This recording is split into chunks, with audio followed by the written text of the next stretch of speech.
यहाँ उपस्थित आप सभी सत्संग प्रेमियों को, परमात्मा के प्रेमियों को, गुरु भक्तों को मेरी सप्रेम साहेब बंदगी। आज का दिन बहुत ही महान दिन है और इस महान अवसर पर हम सभी एक साथ हैं। सद्गुरु को याद कर रहे हैं और उनकी स्मृति में कुछ अच्छा कर रहे हैं। ये बहुत ही सराहनीय बात है, बहुत अच्छी बात है। आज के दिन को हम ना तो खुशी का दिन कह सकते हैं और न दुखी का दिन कह सकते हैं। आज का दिन खुशी और गम से ऊपर का दिन है, क्योंकि सद्गुरुदेव मरते नहीं हैं, तो हम दुख किस बात का मनाएं। लेकिन आज के दिन सद्गुरु जिस शरीर रूप में हम लोगों से मिले, हम लोगों के साथ समय दिए, अपना बेशकीमती समय, अनमोल समय, हम लोगों के साथ हंसे, हम लोगों को हंसाए, हम लोगों के साथ गीत गाए, हम लोगों के गीत को सुने, हम लोगों को टॉर्च दिखाए, उंगली पकड़कर चलना सिखाए और जरूरत पड़ी तो गोद में भी उठाए। वो शरीर रूप आज के दिन समाप्त हुआ।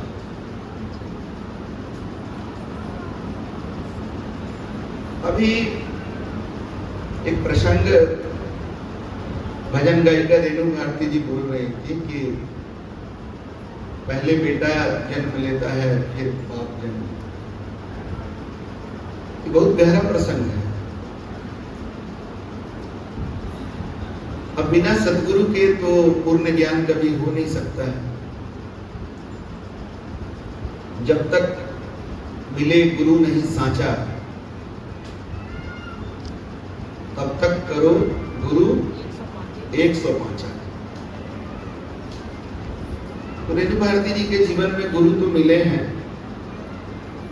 लेकिन ये प्रसंग जब उन्होंने कहा तो हमें समझ में आ गया कि सद्गुरु नहीं मिलने से कैसे ज्ञान अधूरा रहे। वो बता रही थी कि प्रकाश जी बेटा है, वो पहले पहुंच गए, पिताजी उनके बाद में पहुंचे, इसीलिए पहले बेटा जन्म लेता है, बाद में बाप जन्म लेता है। तो ऐसा नहीं है। ये महापुरुषों की वाणी है कि गजब ये खेला हुआ कि पहले बेटा का जन्म हुआ और बाद में बाप का जन्म। बताइए जरा सा, ऐसा कोई उदाहरण आपके पास है क्या? बेटा कहा गया है शरीर को और बाप कहा गया है आत्मा जिसके अंदर है। ये पूरा ब्रह्मांड सत्य से निकला है और पूरे ब्रह्मांड में सत्य ही व्याप्त है और सत्य ही पूरे ब्रह्मांड को कंट्रोल कर रहा है। और उसी सत्य का एक अंश हम लोगों के अंदर है जो इस शरीर को चला रहा है। वो सत्य जिस दिन इस शरीर से निकल जाता है तो हमारे सतगुरु संत शिरोमणि गोपी साहब के शरीर को भी हम लोग क्या किए? उस दिन मेरा पूरा भ्रम टूट गया कि हमारे परमात्मा पुरुष का भी शरीर को मिट्टी देना पड़ा। तो ये शरीर का वही मंजिल है। इसीलिए इस क्रिया को मिट्टी मंजिल कहते हैं। या जो लोग स्मशान घाट जाते हैं तो कहते हैं कि मंजिल में गए थे।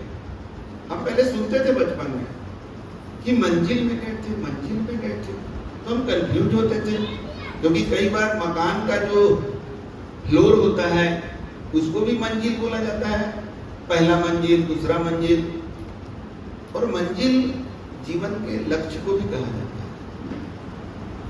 तो ये जो कहते हैं कि मंजिल में गए थे, कौन सा मंजिल है?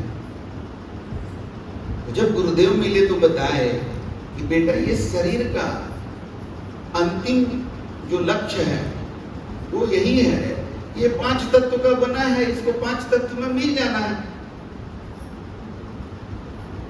अब इसी को भ्रमवश जो निगुरा लोग हैं, जिनके जीवन में गुरु नहीं है, वो कहते हैं मुक्त हो गया। जो मर जाता था तो मुक्त हो गया। अरे मुक्ति कोई खेल है क्या? कोई भी आया, जन्म लिया, मर गया तो मुक्त हो गया?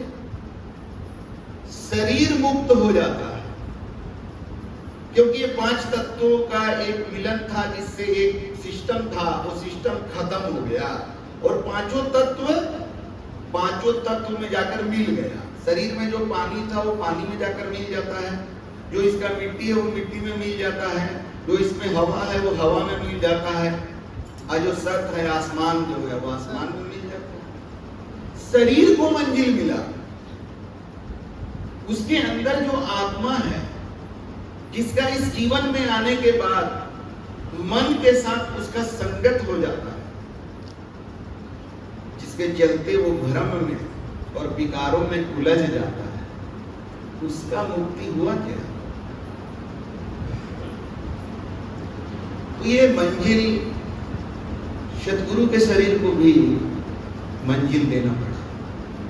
उस दिन हमें समझ में आ गया कि ये जीवन कितना नश्वर है,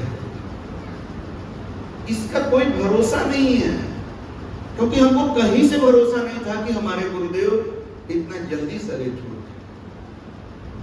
जब हम सुने सावित्री जी से कि बरही में गुरुदेव हैं, गुरुदेव की तबीयत बहुत खराब हो गया, तो हम पटना से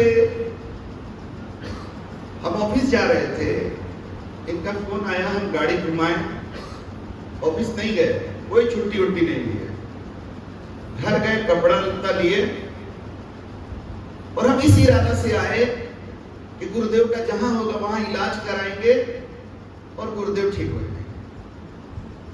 हमको थोड़ा सा भी बहाना ही नहीं था कि गुरुदेव शरीर छोड़ देंगे। तो इतना बड़ा, अब धोखा कहना तो सही नहीं होगा, लेकिन झटका कह सकते हैं आप इसको, इतना बड़ा झटका मेरे जीवन में लगा कि हम क्या बताएं। तो इस तरह से ये शरीर जो है ना, ये पुत्र है, और बाप कौन है? अंदर जो आत्मा है, और अंदर जो आत्मा है उसी को राम कहते हैं, जो रोम रोम में रमा हुआ है। आज लड़ाई करते हैं लोग ना, राम के नाम पर, रहीम के नाम पर, अल्लाह के नाम पर। पर ये आत्मा में कोई फर्क है क्या? तुम लोग बातें करते हो कि सबके अंदर खून एक ही जैसा है। कहाँ एक जैसा खून है? किसी का ब्लड ग्रुप ए है, किसी का ब्लड ग्रुप बी है, ए वाले को बी का ब्लड दोगे क्या? अरे खून अलग होने से थोड़ी अलग हो गए, खून तो अलग अलग है, रूप भी, रंग भी अलग अलग है। चाइना वाला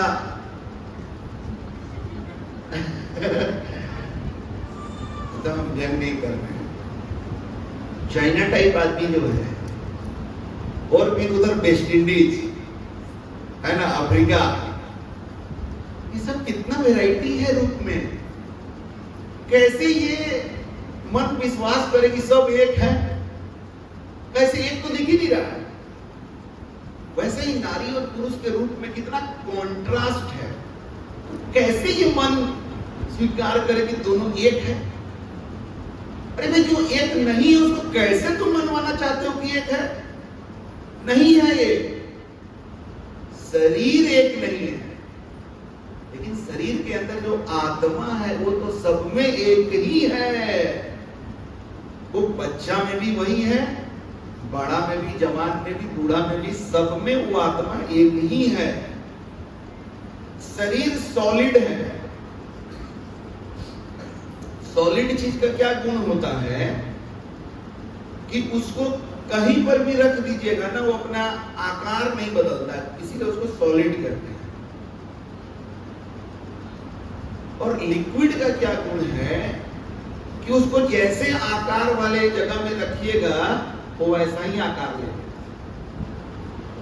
लेकिन जगह उतना ही लेगा जितना उसको मिला है, मतलब जितना उसका कैपेसिटी है। जैसे 10 ml पानी को गिलास में रखिएगा तो गिलास के जैसा हो जाएगा, लोटा में रखिएगा तो लोटा के जैसा हो जाएगा, थाली में रखिएगा तो थाली के जैसा हो जाएगा, लेकिन वो 10 ml ही रहेगा।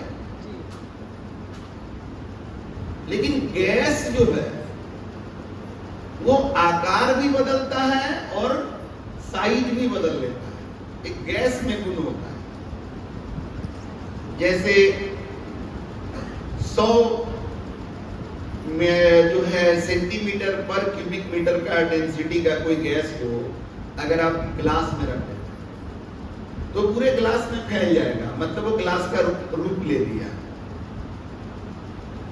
अब उसी गैस को आप एक ड्रम में रख देते हैं तो पूरे ड्रम में फैल जाएगा और ड्रम का रूप ले लेगा। अंतर कहां पड़ेगा? उसका डेंसिटी कम हो जाएगा। अभी अगर डीओ रहता तो हम आप लोगों को करके दिखा देते प्रैक्टिकल, थोड़ा प्रैक्टिकल करके बात बताने में हमको अच्छा लगता है। कोई डीओ लेके आए क्या है? देखिए है डीओ,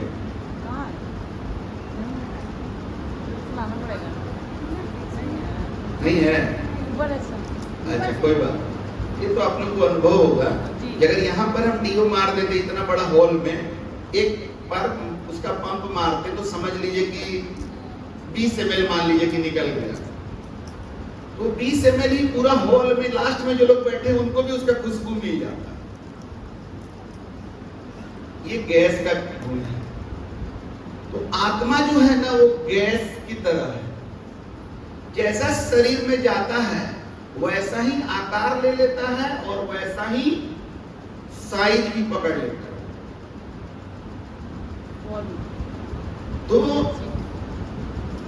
आत्मा बाप है और शरीर बेटा है।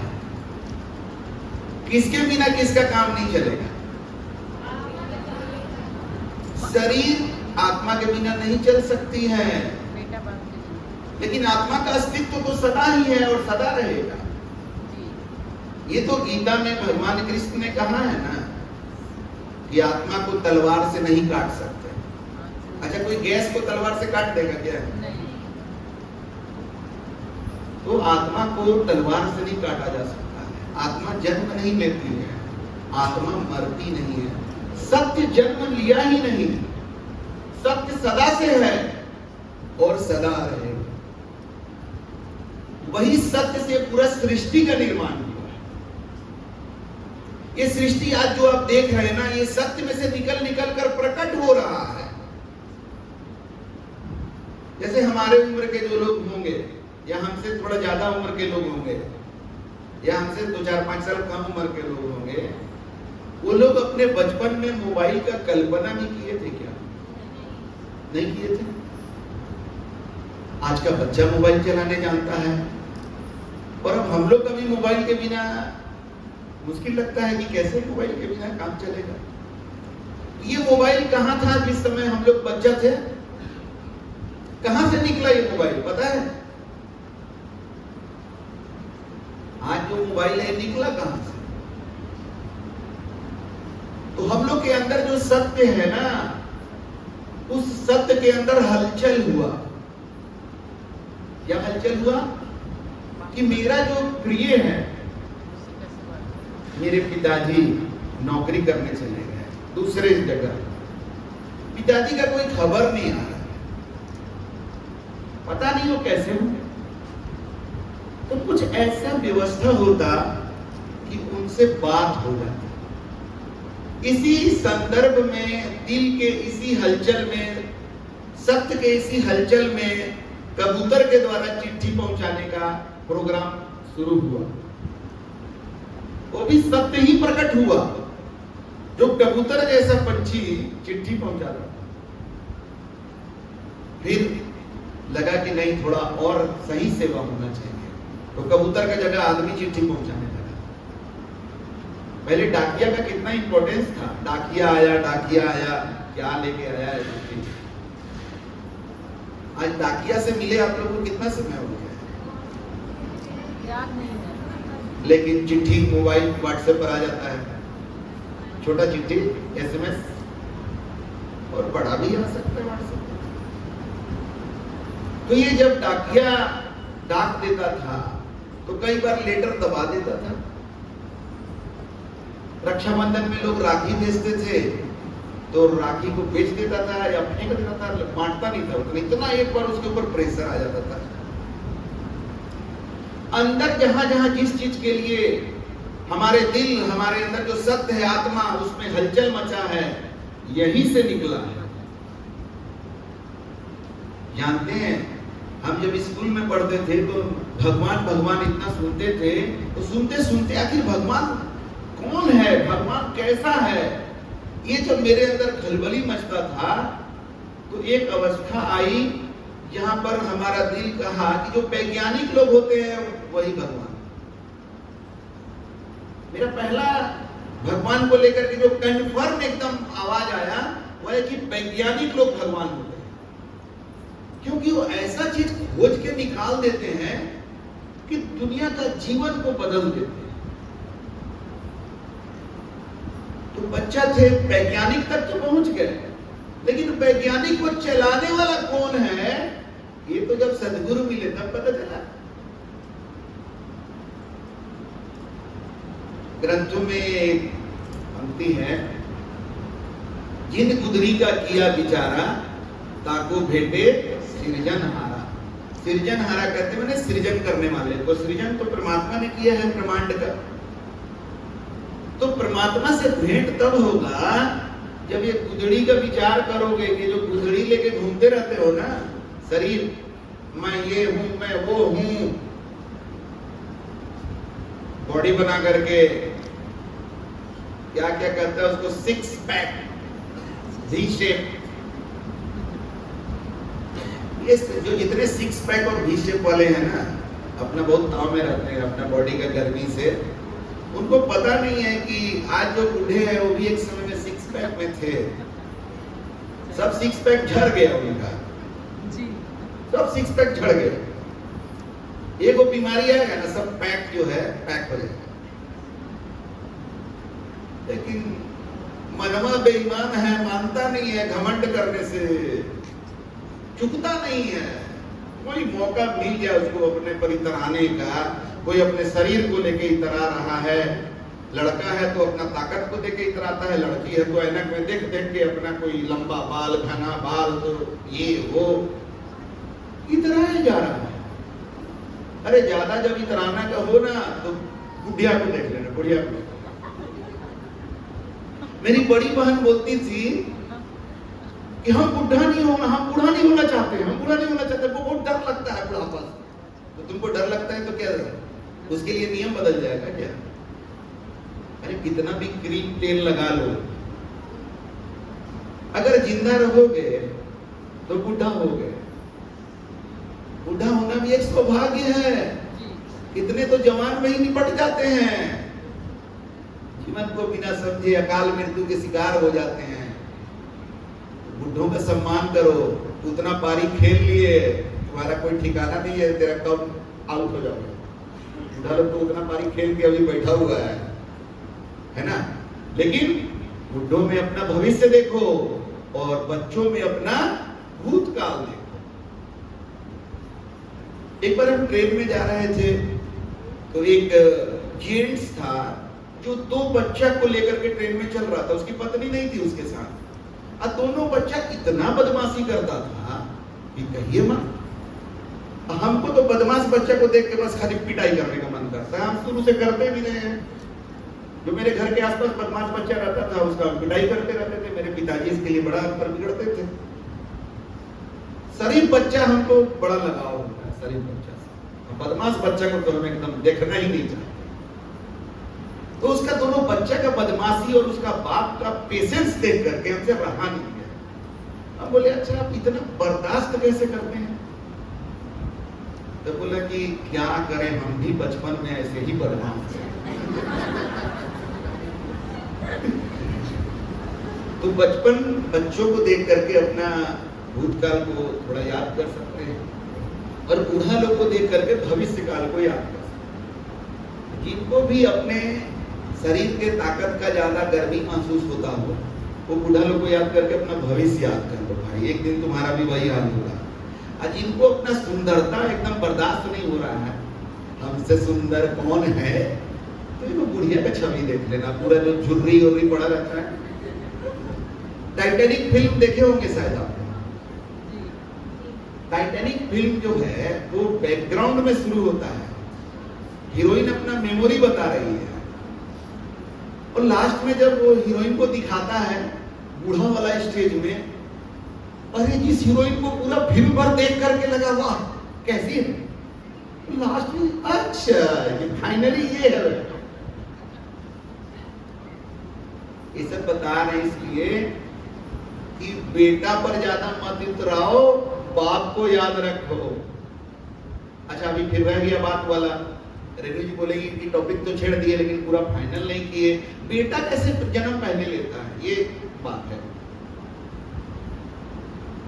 तो माँ के गर्भ में जो शरीर बनता है ना, तो शरीर एक अवस्था तक पहुंच जाता है, तब उसमें आत्मा प्रवेश करती है।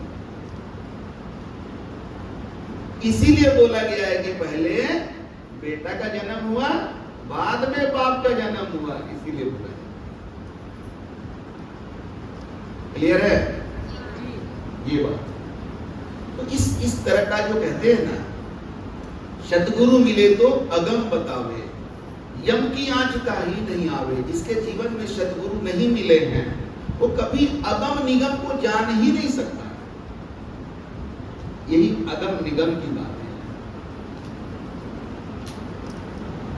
तो हमारा बाप जो है वो हमारे अंदर उसका एक रूप है, आत्मा के रूप में, जिसको राम कहते हैं, जो हमारे रोम रोम में रमा है।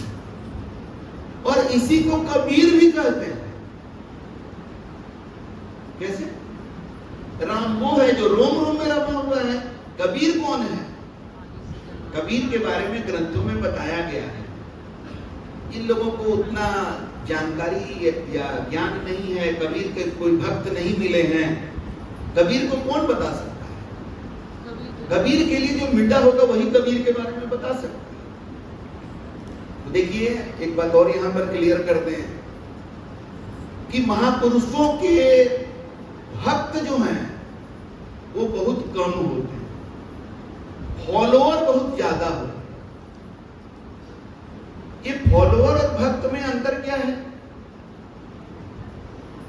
ये फॉलोअर जो होते हैं, महापुरुषों का जीवन में कुछ चमत्कार जो है उसको देख करके या सुन करके प्रभावित होकर उनके पीछे पीछे हो लेते हैं, उनका जय जयकारा करने लगते हैं।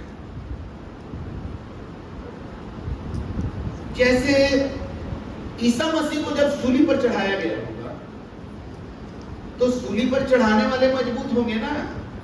सूली पर कौन चढ़ाया होगा ईसा मसीह को? जो ईसा मसीह का विरोधी होगा वही ना उनको सूली पर चढ़ाएगा जी। प्रेम करने वाला सूली पर चढ़ाता है। इसका मतलब ईसा मसीह के जीवन काल में उनके विरोध करने वाले इतने मजबूत थे कि उनको टांग करके सूली पर चढ़ा दिया। और उनसे प्रेम करने वाले कोई ऐसे प्रेमी नहीं रहे होंगे जो अकेले उनसे लड़ सके, या कोई लड़ा भी होगा लेकिन वो रोक नहीं पाया।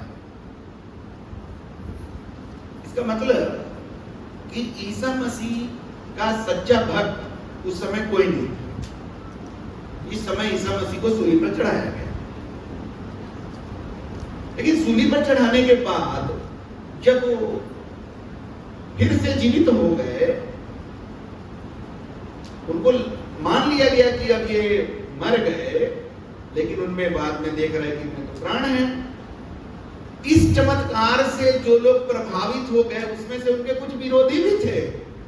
सूली पर टांगने वाला में से भी कुछ को लगा कि अरे ये तो बड़ा चमत्कार हो गया, तो उनके विरोधी भी अब उनके फॉलोअर बन गए, और बाकी जो उनके पहले से जो उनके समर्थन में होंगे वो सब बन गए। तो आज क्या स्थिति है? ईसा मसीह को मानने वाले करोड़ों की संख्या में है दुनिया में। मानने वाले, फॉलोअर्स मानने वाले को कहते हैं, और भक्त जानने वाले को। आज ईसा मसीह को जानने वाला कोई बिरला ही होगा। अगर आपको परीक्षा लेना है तो आप बस ये सोच के खाली बता दीजिए कि अगर ईसा मसीह आ जाएं और किसी चर्च के सामने खड़ा हो जाएं, संडे का प्रेयर होता है ना क्रिश्चियन लोगों का, तो चर्च के सामने खड़ा हो जाएं और क्रिश्चियन लोग जो है चर्च में जाएगा प्रेयर के लिए, तो बोलने लगे कि अरे किसके लिए जा रहे हो चर्च में? हम ही तो हैं, तुम्हारा यीशु आ गए तुमसे मिलने के लिए। क्या हाल उनका करेगा ये लोग? फिर से टांग देगा, फिर से कहीं न टांग। यही हाल भगवान राम का है। आज अगर भगवान राम प्रकट होकर बोले अरे तुम लोग मेरे लिए अयोध्या में इतना बड़ा मंदिर बना दिया, बड़ा गजब कर दिया भाई, तुम लोग मस्जिद को तोड़ के मंदिर बना दिया, ग्रेट। अब थोड़ा मेरे लिए एक काम कर दो कि जैसे हम सत्य पर चल करके जीवन में उदाहरण प्रस्तुत किए मर्यादा का, तो थोड़ा तुम भी सत्य पर चलो। जैसे हम दारू नहीं पीते थे वैसे तुम भी दारू मत पियो। जैसे हम खैनी नहीं खाते थे, नशा नहीं करते थे, वैसे तुम भी नशा मत करो। जैसे हमने मांस मछली का सेवन नहीं किया वैसे तुम भी सेवन मत करो। हम तो 14 साल जंगल में रहे, तो फल कंद मूल ये सब खा के रह गए, और तुम लोग के पास इतना विकल्प है शाकाहारी चीज खाने का, तब भी तुम लोग मुर्गा को काट के खा जाता है, बकरा को काट के खा जाता है, और फिर जय श्री राम बोल देता है तुम लोग। ये कैसा तुम लोग मेरा भक्त निकल गया जी। हम आ गए हैं, थोड़ा मेरे नाम पर ये सब छोड़ दो। वो राम भगवान का क्या हाल करेगा ये लोग। और अगर तीर धनुष लेके आ गए, ये नया रूप में प्रकट होकर बोले, तब तो ये उनका बुरा हाल करेगा ही। लेकिन अगर तीर धनुष लेके प्रकट हो जाए तो कहेगा ये आदिवासी है, झारखंड के जंगल से कहां से छूट के आया है, कहता है कि हम भगवान राम हैं। पगला ऐसा ही कह देगा, क्योंकि फॉलोअर हैं, वो मानते हैं भगवान राम को, ईसा मसीह को। कबीर को मानने वाले भी आज बहुत हो गए हैं। कबीर का साकी तोता के जैसा रटते हैं, लेकिन कबीर को जानते नहीं, कबीर को पहचानते नहीं। अब मजेदार बात सुनिए, गौतम बुद्ध ने मूर्ति पूजा का विरोध किया, और बोध गया चले जाइए तो जो बोध गया में बौद्ध मंदिर है वहां गौतम बुद्ध का मूर्ति बना दिया, उसमें सोना का प्लेटिंग कर दिया। गौतम बुद्ध अगर आ जाएं तो अपना ही फॉलोअर लोग को देख करके फिर कहीं चल जाएंगे। क्या कर रहा है सब भाई। वैसा ही ये सदगुरु कबीर का फॉलोअर सब हो गया है। कबीर का भी मूर्ति बना देता है, उंगल लगा देता है, और तो और साखी बोलेगा कबीर का, कम्मा करेगा उसका उल्टा, बीड़ी पिएगा साखी बोलेगा। बताइए, तो ये सारे संप्रदाय में ये चीज घुस गया है। मानने वाले उसमें कब्जा बना लिए हैं, और जानने वाला तो पहले से भी बहुत कम था, आज भी बहुत कम है महापुरुषों को जानने वाले। मेरा सौभाग्य है कि हमने अपने जीवन में भगवान राम को खोजा, वर्तमान में या अयोध्या जाके हमको नहीं खोजना है, हमको वर्तमान में चाहिए भगवान राम। और हमने कबीर को भी पूजा कि हमको कबीर वर्तमान में चाहिए। तो हमारे गुरुदेव हमें मिल गए ट्रेन में। अभी तो साधु संतों के भेष में जब आपको मिलते हैं संत लोग, तो आप 10 तरह का बात करते हैं, भेष बना लिया है, पता नहीं ऐसा होगा वैसा होगा। डॉक्टर के यहाँ जाते हैं, उसका डिग्री नहीं चेक करते हैं। वकील के यहाँ जाते हैं, उसका डिग्री चेक नहीं करते हैं। लेकिन साधु संतों का पूरा अन्वेषण यंत्र लगा देते हैं। अरे भाई, महापुरुषों ने कहा है, नाम वैराग्य 10 विप्रा नाम। भगवान कृष्ण बोले हैं, नाम वैराग्य 10 विप्रा नाम। जो नाम मात्र का भेष धारण कर लिया है, उसके अंदर वैराग्य वगैरह नहीं है, वो भी 10 ब्राह्मण के बराबर होता है। नाम वैराग्य 10 विप्रा नाम, ज्ञान वैराग्य शतानि च। जिसको ये ज्ञान हो गया है कि ये संसार नश्वर है, अभी खाली ज्ञान हुआ है, अभी त्याग नहीं कर पाया है, खाली इसको ज्ञान हो गया है। ज्ञान वैराग्य शतानि च, वो 100 ब्राह्मण के बराबर है। तब आगे कहते हैं कि कर्म वैराग्य मम देही। जिसके कर्म में वैराग्य है, वो मेरा रूप है, वो भगवान कृष्ण हो गया। ऐसा भगवान भी स्वयं बता रहे हैं, कर्म वैराग्य मम देही, वो मेरा रूप है। और जिसे वास्तव में वैराग्य हो गया है, वो वैरागी मम दुर्लभम, वो मुझे दुर्लभ है। भगवान कृष्ण कह रहे हैं कि ये तीनों लोक में वैसे वैरागी दुर्लभ होते हैं। तो भाई, साधु संत का रूप का भी थोड़ा इज्जत करना सीखिए आप।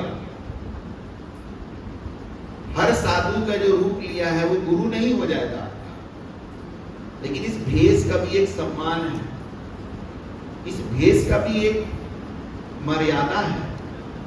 कोई साधु का भेष धारण करके गलत काम करेगा तो आप पहला लताड़ तो उसको दे सकते हैं ना, एक लाइन में।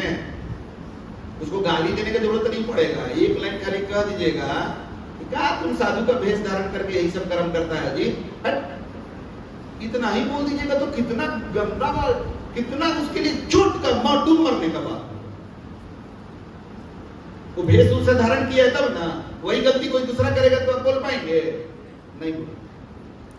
इस भेष के चलते उसके ऊपर इतना बड़ा आप जब आप दही डाल रहे हैं, तो उस भेष का भी तो कुछ मर्यादा होगा। तो इस तरह से भगवान कृष्ण ने बताया है। तो हमारी खोज थी, तो हम साधु संतों में खोजा करते थे कि हमें वर्तमान में भगवान राम चाहिए, हमें वर्तमान में कबीर चाहिए। तो हमारे गुरुदेव के रूप में हमें दोनों मिल गए एक साथ, और उन्होंने हमें दर्शन करा दिया कि जो रोम रोम में रमा हुआ है तुम्हारे, वही तो राम है। और कबीर कौन है?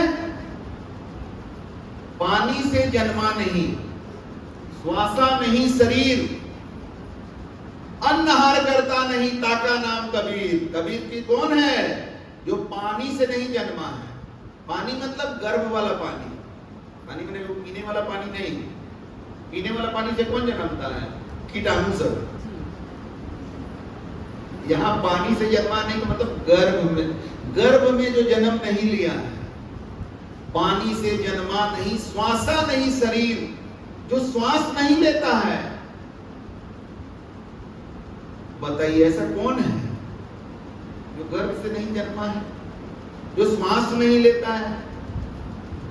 जो भी शरीर है ये तो गर्भ से ही आया है, और ये बिना श्वास के चलेगा? नहीं चलेगा। आगे है अन्नहार करता नहीं। अब बताइए, शरीर रहेगा तो कितना भूखे रहिएगा? शरीर को तो अन्नहार की जरूरत है ना। ताका नाम कबीर, तो कबीर कहाँ गए भाई? कैसे खोजे कबीर को? अरे भाई, ये शरीर गर्भ में जन्म लिया है, आत्मा गर्भ में जन्म नहीं लेती है। आत्मा ऑलरेडी है, सदा से है, सदा रहेगा।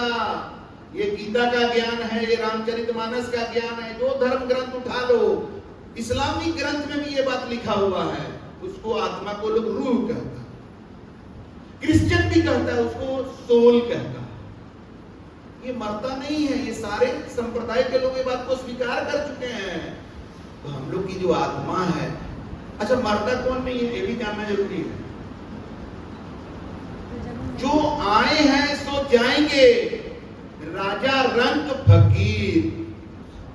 जो आया है उसको जाना ही है, चाहे वो राजा हो, रंक हो या फकीर। देखिए हमारे सतगुरुदेव उसको शरीर छोड़े कि नहीं, जाना है। आए हैं सो जाएंगे, राजा रंग फकीर। एक सिंहासन चढ़ चले, एक बन चले जंजीर। तो जो जन्म लिया है उसको मरना ही है। जिसकी उत्पत्ति है उसका विनाश होना तय है। तो मरता कौन नहीं है? जो जन्म ही नहीं लिया है। और ये शरीर जन्म लेता है इसलिए इसको मरना ही है। लेकिन आत्मा जन्म नहीं लेती है, आत्मा व्याप्त होती है, प्रकट होती है। गीता में भगवान कृष्ण कहते हैं कि जैसे हम पुराने वस्त्र को छोड़कर नया वस्त्र धारण करते हैं, वैसे आत्मा शरीर को, एक शरीर को छोड़कर दूसरा शरीर को धारण करती है। आत्मा मरती नहीं है। उसी को तो कबीर कहते हैं। कोई जन्म लिया ही नहीं है तो गर्भ से वो कैसे, कहां जन्म लिया? वो तो जन्म ही नहीं लिया है। और जो जन्म ही नहीं लिया है तो मरेगा कैसे? सांस का जरूरत उसको कहां है? आत्मा सांस नहीं लेता है, शरीर को सांस का जरूरत है। भोजन शरीर को चाहिए, आत्मा को भोजन नहीं चाहिए। आत्मा तब कैसे चलता है भाई? जैसे शरीर को भोजन चाहिए ना, आत्मा को सत चाहिए। तो सत्संग आप लोग है ना? इसमें बहुत सारे लोगों को अंदर बड़ा अजीब तरह का आनंद आता होगा। वो आनंद मन का नहीं है, क्योंकि मन को खुश करने के लिए तो अपने संसार में नाना प्रकार की क्रियाएं की। आपका मन वो आनंद अनुभव ही नहीं किया जो आनंद सत्संग में आके अनुभव हो रहा है। तो ये आनंद न तन का है न ये मन का है, ये आनंद आपकी आत्मा का है। अब ये आत्मा पहले से है आपके अंदर, यही तो चला रही है आपको, लेकिन आपको इसका पता ही नहीं। काहे नहीं पता है?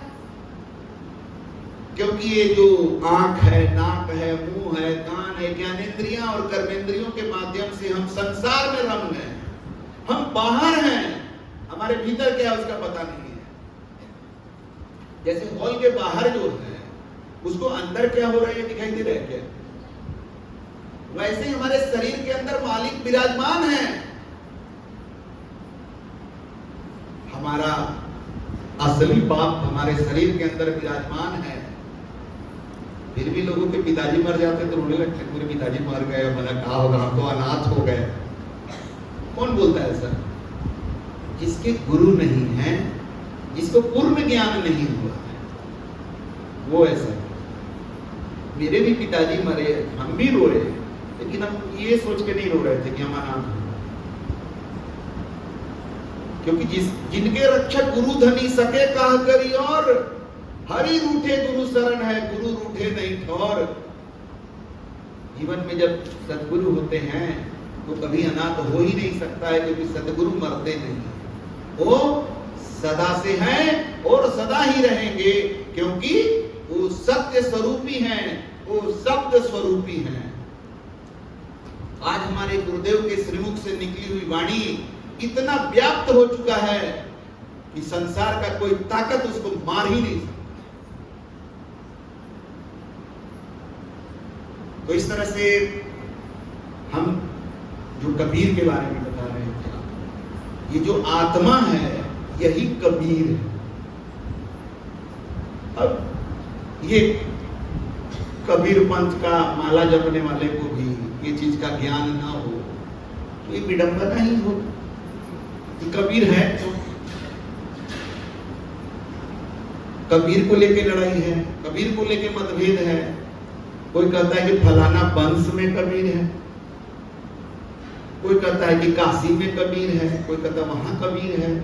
वैसे ही भगवान राम के बारे में कोई कहता है अयोध्या में रामलला प्रकट हो गए हैं, प्राण प्रतिष्ठा हो गए तो प्रकट हो गए, और कृष्ण भगवान वृंदावन में हैं।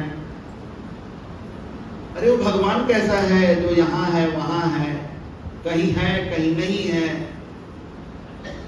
आपके मोबाइल का टावर काम कर रहा है यहाँ पर, अब थोड़ा दूर बाहर जाइए तो काम नहीं करेगा, फिर उधर कहीं जाइए तो काम नहीं करेगा, तो आप ऐसा रखना चाहिएगा। आप मोबाइल में टावर चाहते हैं कि सब जगह काम करे, और आपका भगवान का टावर कहीं कहीं काम करता है। कैसा है आपका भगवान? मेरा भगवान का टावर सब जगह काम करता है भाई। अमेरिका भी जाएंगे वहां भी काम करेगा। हम टोरंटो गए थे तो नियाग्रा जलप्रपात है वहां पर, तो नियाग्रा जलप्रपात का जब दर्शन किए, जनरल नॉलेज में पढ़ते थे दुनिया का सबसे हाई वॉल्यूम वाला जलप्रपात कौन है, तो नियाग्रा जलप्रपात। परमात्मा की कृपा से एक दिन पहुंच गए नियाग्रा जलप्रपात को, अपने आंखों से दर्शन किए।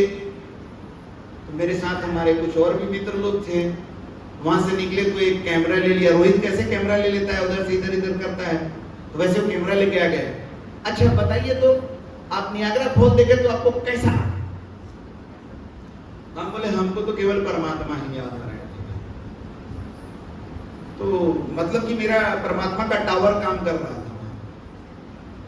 नियाग्रा फॉल के पानी में भी मेरा परमात्मा का टावर था, तभी तो हमको आज का पानी में हमको परमात्मा का दर्शन हो रहा था।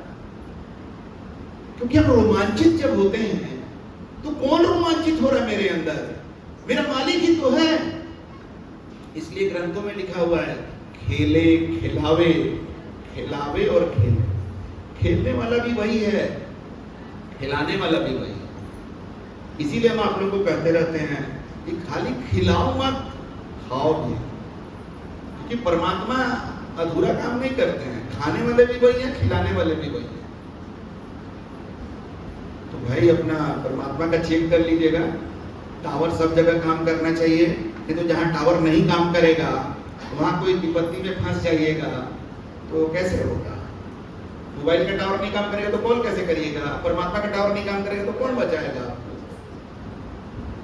तो ये हम आपको बता दिए, मेरे परमात्मा का टावर सब जगह काम करता है।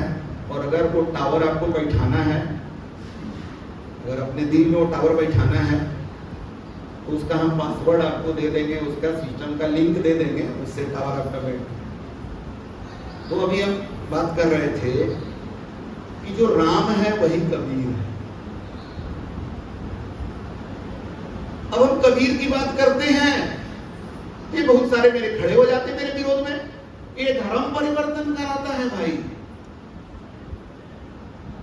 अरे तो तेरा राम अलग होगा और कबीर अलग होगा, काहे कि तुमको आज तक मिला ही नहीं जो राम को जानता हो और कबीर को भी जानता हो, इसीलिए तुमको पता ही नहीं चल पा रहा है।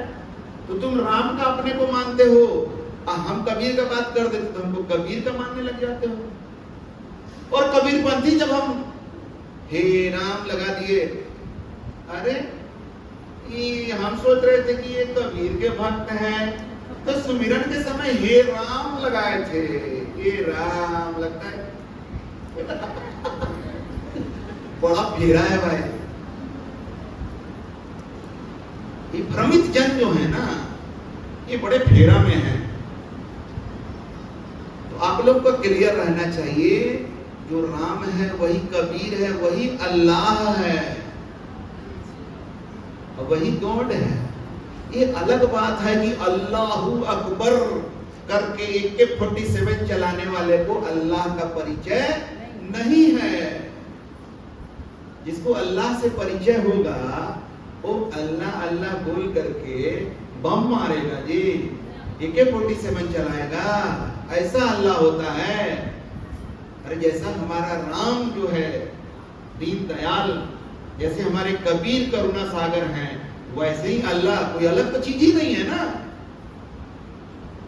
लेकिन वो जानता नहीं है तो वो अल्लाह के नाम पर अल्लाह के बंदे को खल्लास कर दे रहा है।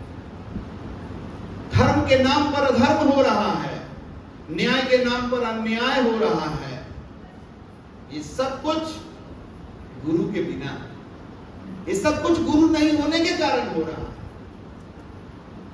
और जब गुरु बनाने की बात आती है तो हम कोसों दूर भागने लग जाते हैं। काहे कि ये बुद्धि जो है ना, ये बहुत तेज है, फास्ट चलता है। ये तुरंत जान जाता है कि गुरु बनाने का मतलब है कि गुरु जी का बात मानना पड़ेगा। इसको आदत लग गया है मनमानी करने का, अपना मन के हिसाब से चलने का। ऐसा नहीं है कि जिनके गुरु नहीं है वो खाली झूठ बोलते हैं, ऐसा नहीं है, वो भी सच बोलते हैं। ऐसा नहीं है कि जिनके गुरु नहीं है वो भक्ति नहीं करते हैं, ऐसा बात नहीं है। लेकिन उनका सच बोलना उनके मन पर डिपेंड करता है। जहां मन किया वहां सच बोले, जहां मन किया झूठ भी बोल दिया। उनका भक्ति वैसा ही है कि भक्ति में कभी खाली पेट रह गए, कभी पानी पीना बंद कर दिए, कभी गंगा नदी में जाकर ठंडा पानी में नहाने लग गए, और भक्ति के नाम पर खैनी छोड़ने बोलो तो नहीं छोड़ेंगे। ऐसा टाइप का भक्ति है, मतलब मनमाना वाला भक्ति। वो कठिन से कठिन काम कर लेगा अगर उसका मन करे। मेरी माँ जब तक छठ करती थी ना, तो छठ पर्व आने के नाम से मेरा जो है ना एकदम कांप जाता था। काहे के लिए? सवेरे 3 बजे उठ के और भी नहा के और माथवा पर दौरा ले करके घाट पर जाना मेरा ही जिम्मेवारी हो गया। बताइए, हम हैं लेट से उठने वाला आदमी, आराम से उठते हैं, मेरा नींद पूरा होना चाहिए। अब ऐसे व्यक्ति को 3 बजे भोर में उठा करके ठंडा का भी नवंबर दिसंबर में ठंडा में लेके चल जाइए नदी किनारे, अब माथा पर दौरा ला दीजिए। ना बेटा, तू ही दौरा ले चलिए। अरे माँ, गाड़ी पर चलो, गाड़ी पर दौरा ले चलो तनी ना ना, गाड़ी पर जाइला से उतना ना होला पुण्य, मथवा पर लदला से तनी पुण्य ज्यादा होई। सोचते थे कि ये छठी मैया किस टाइप की मैया है भाई, जो हम दौरा माथा पर ले लेंगे तो बुरा मान जाएगी, गाड़ी पर ले जाएंगे तो बुरा मान जाएगी, माथा में ले जाके गर्दन धंस जाता था। बहुत दूर में नदी था, गर्दन धंस जाता था। और क्या होता है, जो लोग छठ नहीं करते हैं वो अपना सूप दे देते हैं, ला लीजिए मेरे तरफ से अर्घ दे दीजिएगा। अब दुनिया भर का सूप दौरा में भरा पड़ा है, चल बेटा। तो कहते थे कि कोई प्रसाद अगर खा लिया तो पोड़ फूट जाएगा उसको। और मेरे घर के पास एक औरत थी जिसको पोड़ फूटा हुआ था, तो हम पूछते थे कि ये माँ एक देवा का है इसन बा, तो कहती थी कि छठ के प्रसादी खा ले रहे कर ऐसे पोड़ फूट गया। भयानक बात सुनिए जरा से। अब कोई बच्चा छठ का प्रसाद फिर खाएगा झूठा करेगा पूजा होने के पहले, ऐसा डरा देने के बाद।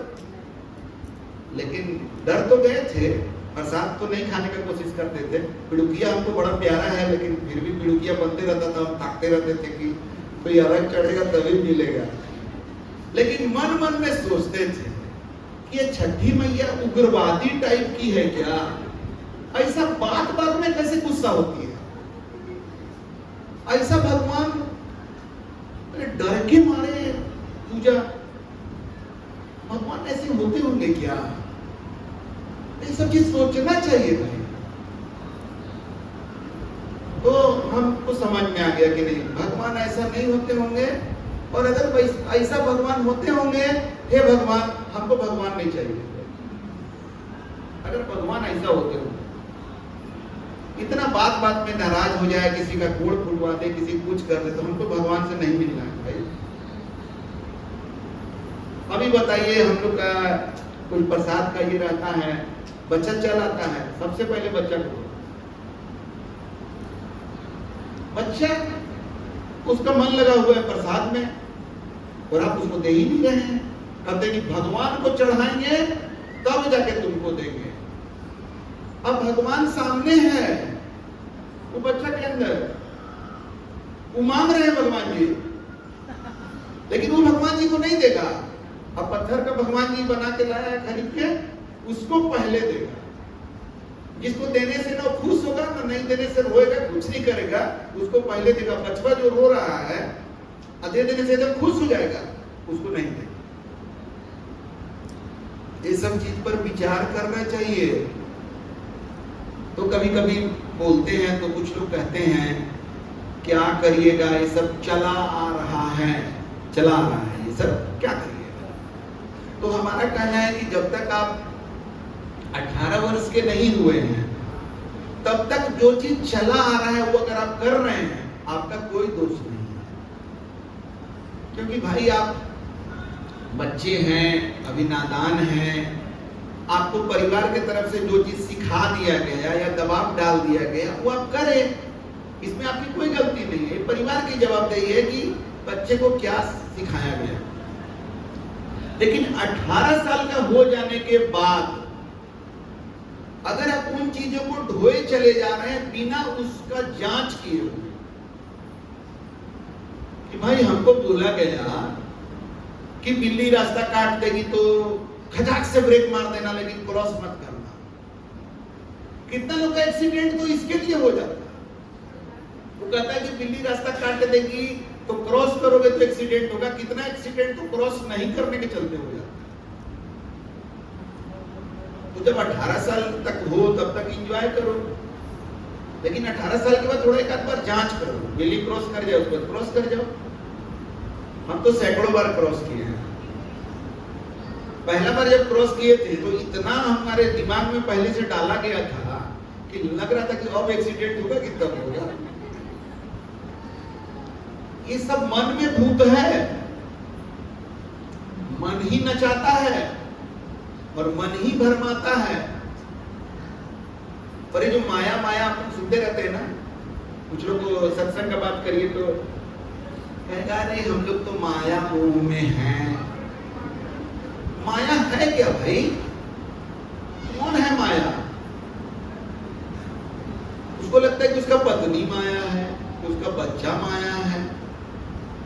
अब पत्नी से पूछे तो वो भी करी हम माया मोह में है। अगर नारी माया है तो फिर नारी को तो माया से मुक्त रहना चाहिए। वो भी माया में, पुरुष भी माया में और नारी भी माया में। तो ये माया है कौन जी? मायावती, उत्तर प्रदेश। अरे हमारा जो मन है ना वही माया है। यही मन कहता है चलना जरा ऐसे करना, ऐसे करना। यही मन कहता है कि क्या सत्संग में जाना है। अरे वहां यही सब ना बोला जाएगा, मांस मछली मत खाओ, दारू मत पियो, ये नहीं करो। अरे उतना भी नहीं बोलने की जरूरत है। हम तो कहते हैं कि परमात्मा के बारे में तो हम आपको एक लाइन में बता दें, फिर इतना बोलने का क्या जरूरत है, इतना सत्संग करने का क्या जरूरत है। वो एक लाइन को जीवन में धारण करने के लिए ना जाने कितना सत्संग आपको अटेंड करना पड़ेगा, तब जाके वो एक लाइन आप धारण करिएगा। जानना महत्वपूर्ण रहता ना, तो आज एक से एक विद्वान पंडित लोग बैठा हुआ। कोई गीता याद कर लिया है, कोई रामचरितमानस याद कर लिया है, कोई हनुमान कथा कर रहा है, कोई राम कथा कर रहा है, और अपने जीवन में उसका कोई सच्चाई नहीं है। उसका कथावाचक हो गया। एक तो जो जया किशोरी है कथावाचक, कोई एक ईमानदारी से बात बोलती है कि भाई ये मेरा प्रोफेशन है, हम कोई साधु संत नहीं है, बोलती है, ठीक बात है, अच्छी बात है। तो सही बात यही है कि आज कथा करना एक प्रोफेशन बन गया है। तभी तो लोग फी लेते हैं आने का, इतना फी दोगे तब हम आएंगे। एक मुरारी बाबू हैं, उनका भी फी है, सुनते हैं कि कोई बता रहा था, कितना सच होगा हम दावा नहीं कर सकते हैं कि कहीं पर कार्यक्रम होता है तो पहले 1 करोड़ रुपया दीजिए, ऐसा बोल रहा था। क्या सच होगा हम नहीं कह सकते, बट ठीक है, ये बात में सच्चाई है। तो आप ज्ञान प्राप्त कर लिए किताब पढ़ के, ग्रंथ पढ़ के, लेकिन जीवन में सच्चाई तो नहीं है।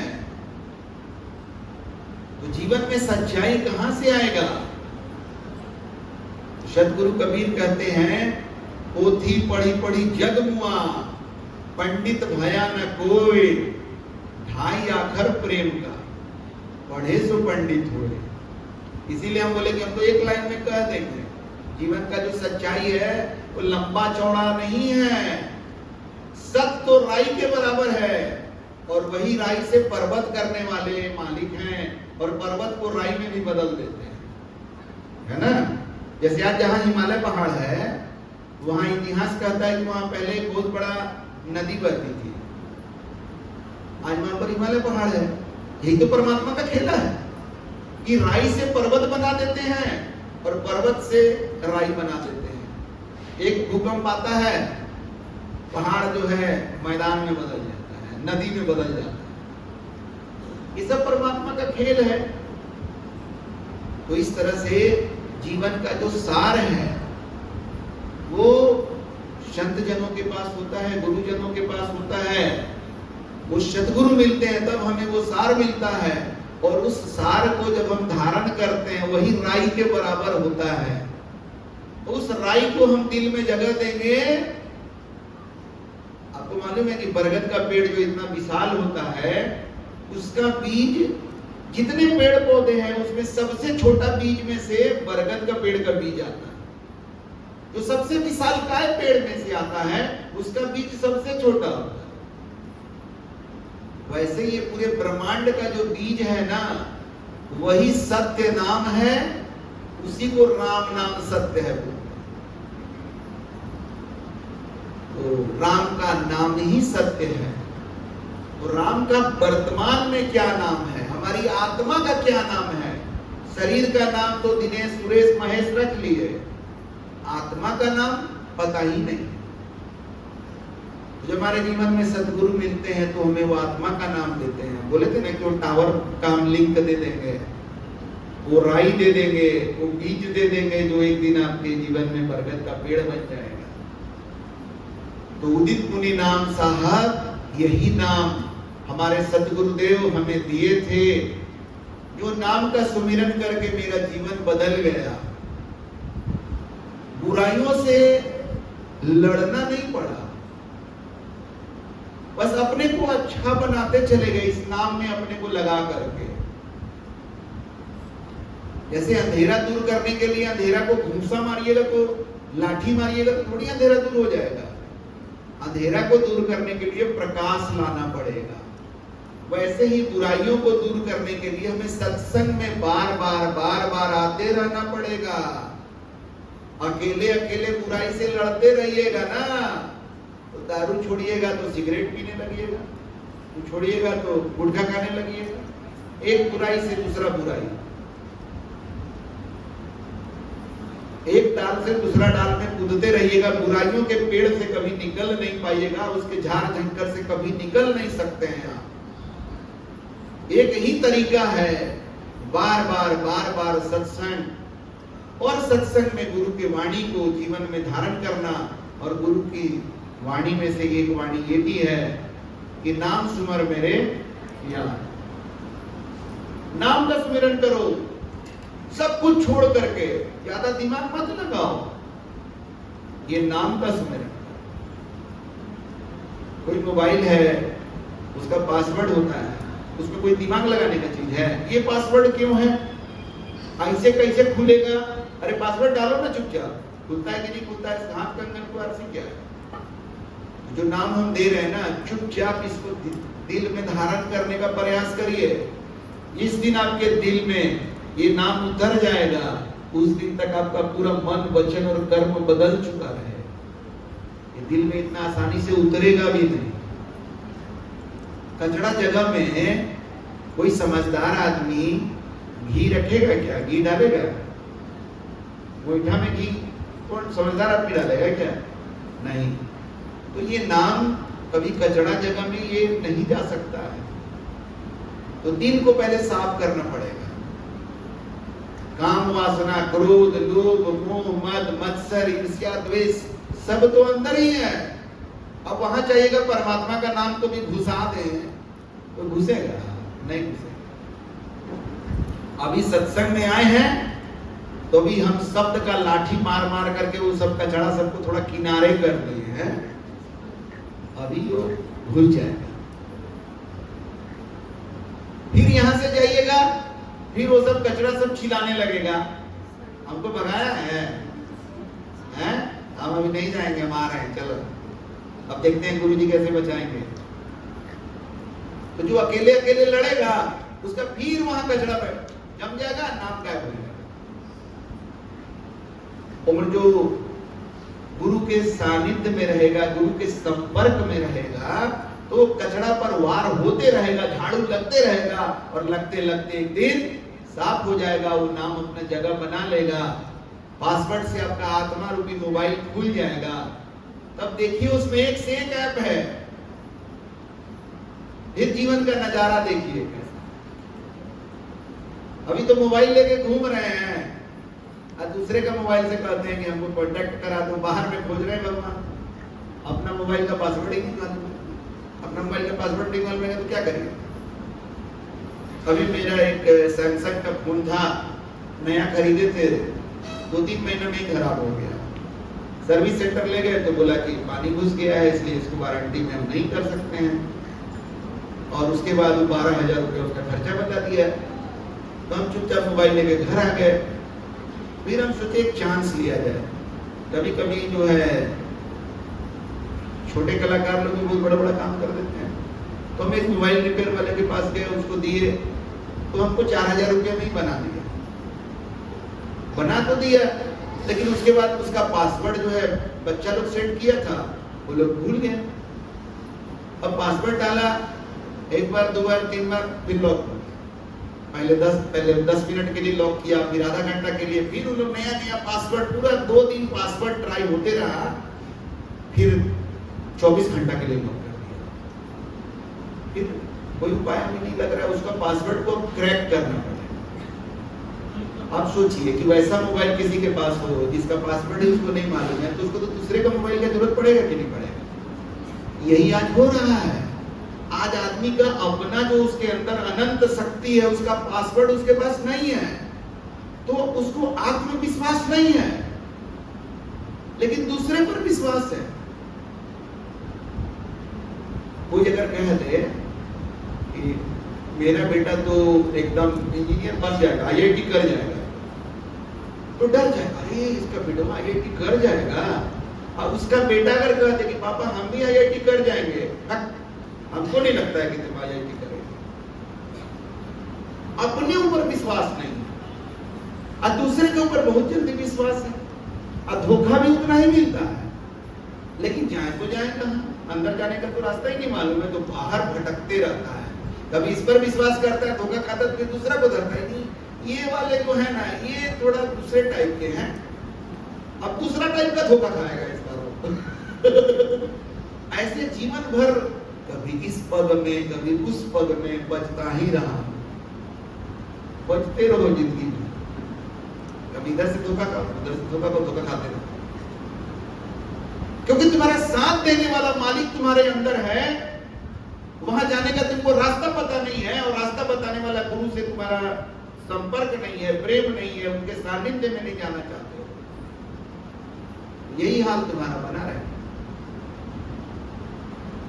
अभी अजीत साहब बोले ना कि हमारा बेटा ऐसा है कि मतलब मेरे लिए इससे बड़ा सुख क्या होगा, बोले। लेकिन जानते हैं इसी का एक पहलू ये भी है, क्या जैसे जिसका बेटा अच्छा नहीं है तो दुखी है, और दुखी होकर वो कहता है कि हे भगवान ये संसार बहुत बेकार है, जब बेटा से इतना दुख मिला और कौन हमको सुख देगा, हमको अपने पास बुला ले, यहाँ रहना नहीं। तो महापुरुष लोग भी तो यही बात बोल रहे हैं, रहना नहीं देश वीराना है, ये संसार कागज की पुड़िया, बूंद पड़े गल जाना है। तो अजीत साहब जो बोले वो क्या गलत है? नहीं, इसलिए गलत नहीं है क्योंकि उनका बेटा सत्य के मार्ग पर आ गया है, उनका बेटा सतगुरु के शरण में आ गया है, और वो भी आ गए हैं। इसीलिए अब उनका अब ये संबंध खत्म होने वाला नहीं है, ये अजर अमर है। जब आपका जीवन सत्यमय हो जाता है, आपके बेटा का जीवन सत्यमय हो जाता है, तो आपका रिश्ता अजर अमर हो जाता है। लेकिन इनके जगह कोई ऐसा व्यक्ति जिसका बेटा खूब सेवा करता है, श्रवण कुमार की तरह, वो अगर कहता है कि मेरा जैसा भाग्य तो किसी का नहीं होगा, तो वहां पर प्रश्नवाचक चिन्ह है कि श्रवण कुमार के माँ बाबूजी कैसे मरे थे? बेटा के वियोग में मरे। वो प्रेम ही एक दिन उन लोगों का मौत का कारण समझ रहे हैं? ये जो सांसारिक प्रेम है ना, ये प्रेम आपको जितना सुख देगा उतना ही दुख देगा। लेकिन अजीत साहब और प्रकाश जी का अब रिश्ता सांसारिक नहीं रह गया, ये सत्य से जुड़ गया, इसलिए तो उनका परम सौभाग्य ये जरूर है। तो ये सब चीजों को हमें समझना है कि हमारे मालिक हमारे अंदर हैं और वही सत्य है। ये शरीर नश्वर है, इसको एक दिन मिटना है। किसी को आग लगाया जाएगा, किसी को मिट्टी में डाल दिया जाएगा। तो इस शरीर पर घमंड नहीं करना है, इस पर इतराना नहीं है, इसका सदुपयोग करना है कि कब ये निकल जाए प्राण इसमें से, कब ये शरीर छूट जाए, उसके पहले वो काम कर लें जो सबसे महत्वपूर्ण काम है। सबसे महत्वपूर्ण काम एक मनुष्य के लिए क्या हो सकता है?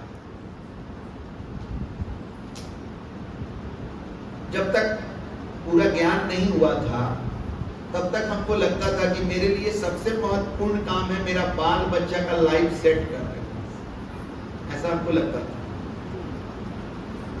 बहुत हद तक वो है भी, जवाबदेही तो है ही ना। लेकिन जिसके माँ बाप मर जाते हैं तो वो बच्चा का पालन पोषण जीवन चलता है कि नहीं चलता? और हमने तो देखा है कि बहुत लड़के जो है ना काफी बदमाश रहते हैं और उसका पिताजी मर जाता है तो सुधर जाता है। और इसका मतलब नहीं बोल रहे हैं कि इसके लिए मर जाना चाहिए, जो घटना घट गई है उस पर हम बता रहे हैं। और इससे हम ये बताना चाहते हैं कि हमें इस चिंता में और फेरा में नहीं रहना है कि मेरे बाद मेरे बाल बच्चे का क्या होगा। हमें इस फेरा में रहना है कि मेरा शरीरवा छूट जाएगा तो मेरा क्या होगा कालिया। ये शरीर रहते ही परमात्मा से मिल जाना है, ये शरीर रहते ही अपने ठिकाना में चले जाना है। वरना बाल बच्चा तो मस्त रहेगा क्योंकि उसके पास शरीर रहेगा। अब मेरे पास न शरीर रहेगा न परमात्मा रहेंगे तो मेरा क्या होगा कालिया, जरा इसका चिंता करो। तो बाल बच्चे का चिंता करके दुखी होते रहे, दुखी अपने लिए हो कि अगर जीवन में सद्गुरु नहीं मिले, सही ज्ञान नहीं मिला, जहां ना कहां ये पता नहीं चला, तो शरीर छूटने के बाद हम कहां जाएंगे भाई। तो गीता में कहा गया है कि आत्मा का जीते जी जहां पर विश्राम होता है, जहां उसको अच्छा लगता है, मरने के बाद आत्मा वहीं पर विश्राम करता है। अब बताइए, अगर आप परिवार से केवल प्रेम में लगे हुए हैं तो शरीर मिटने के बाद आत्मा परिवार में रहेगा और परिवार तांत्रिक को बुलाएगा, ओझा को बुलाएगा कि भूत भगाना है। भूत कौन है? वही जो पहले था। माने परिवार वाला आपसे छुटकारा चाह रहा है और आपका लगाव तो जीते जी परिवार से बना हुआ था, तो आप अब जा ही नहीं सकते हैं कहीं। आदमी बनिएगा तो उसी परिवार में कभी जन्म लीजिएगा, और कुकुर बनिएगा तो उसी परिवार में आके कुत्ता बनकर उसका गेटवा पर चौकीदारी करिए। अभी गुरुदेव का प्रवचन सुने ना कि सतगुरु का नाम इसके लिए नहीं चाहिए कि नौकरी लग जाए, कि शादी हो जाए, कि बेटा हो जाए, कि संपत्ति मिल जाए।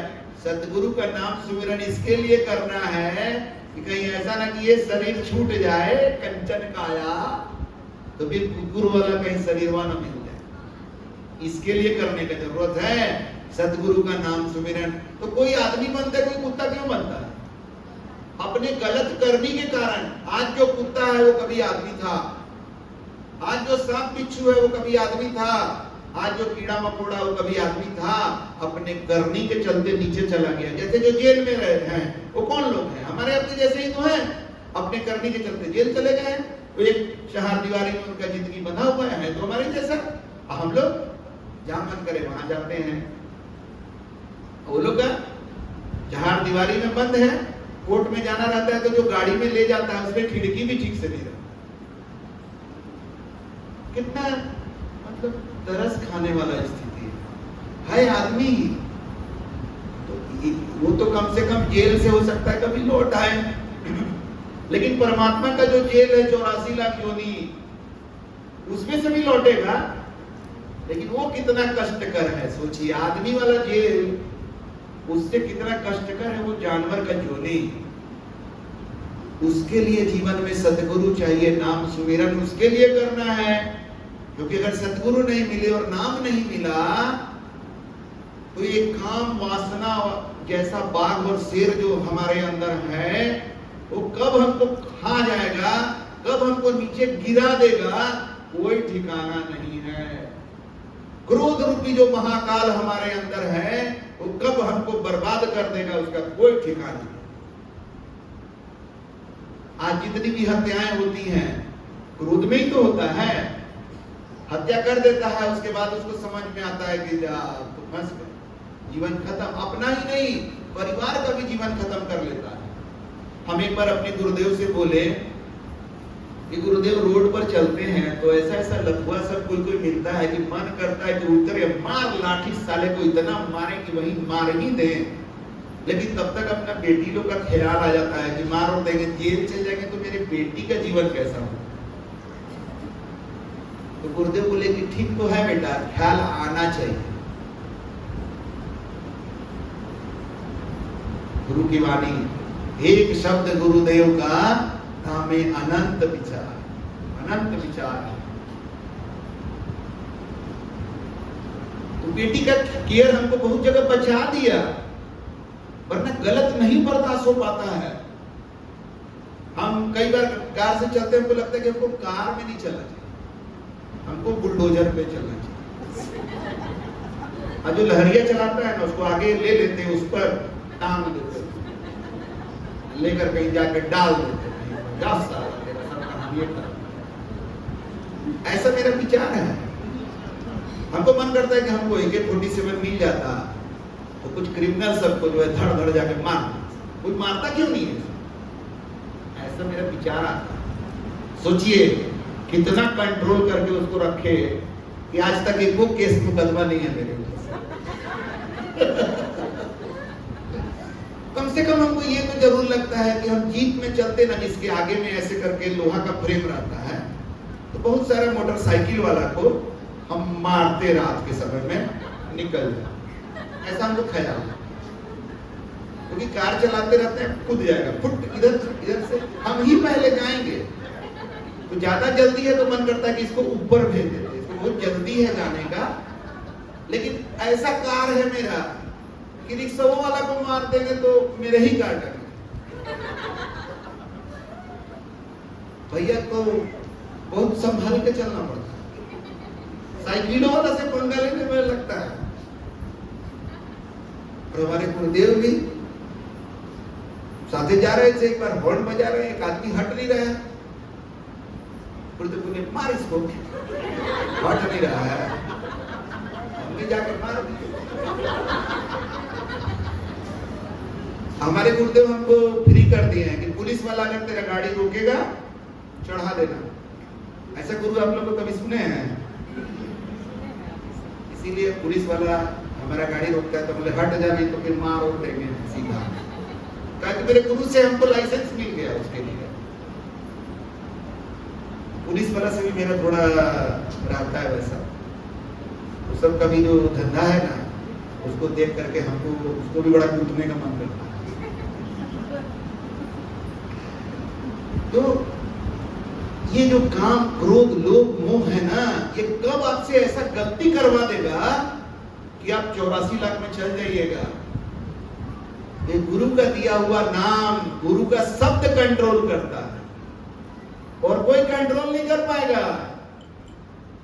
7 गुरु का वर्णन किया गया है। पहला गुरु माता पिता, दूसरा गुरु जो डिलीवरी कराता है, तीसरा गुरु जो नामदान करता है, चौथा गुरु जो अक्षर ज्ञान कराता है, पांचवा गुरु जो वैष्णव बनाता है, छठा गुरु जो बताता है कि भगवान एक ही है। ये 6 में से कोई गुरु का औकात नहीं है कि आपको 84 जाने से रोक दे। उसमें वो शक्ति ही नहीं है कि काम क्रोध लोभ मोह मद मत्सर जैसे बाघ और शेर से आपको बचा ले।